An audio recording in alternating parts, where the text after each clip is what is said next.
I am taking on a very dirty, messy job today, and it is Laura's Nature's Tales, I guess. It is called cleaning out the Superworm bin and putting them in a larger one.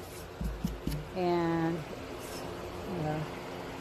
the frass is really bad. That's another name for poop in bug terms. And I'm going to turn this around. This is some of the pile of stuff that I got out of there in the trash can. I had to put a fan on because it's nasty stuff, and I had to strain it all out and try to get as many of the superworms out. These are the adult superworms. I have to look up the scientific name for these guys, but they're pretty cool. Quite proud of these guys.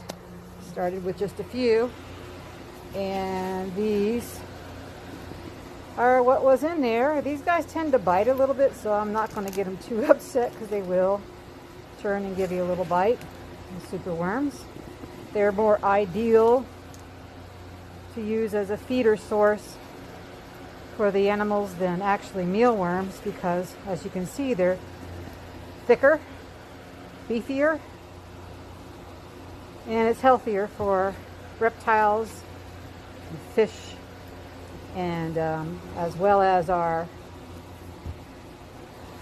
mammals that love to eat these. So I'm probably going to take about half of these and put it back in here, maybe a little over half, and maybe freeze a few of them.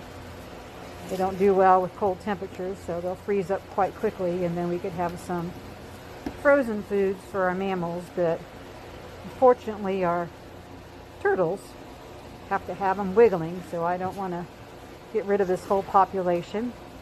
But I certainly have plenty of adults to start laying the eggs, so that's pretty cool.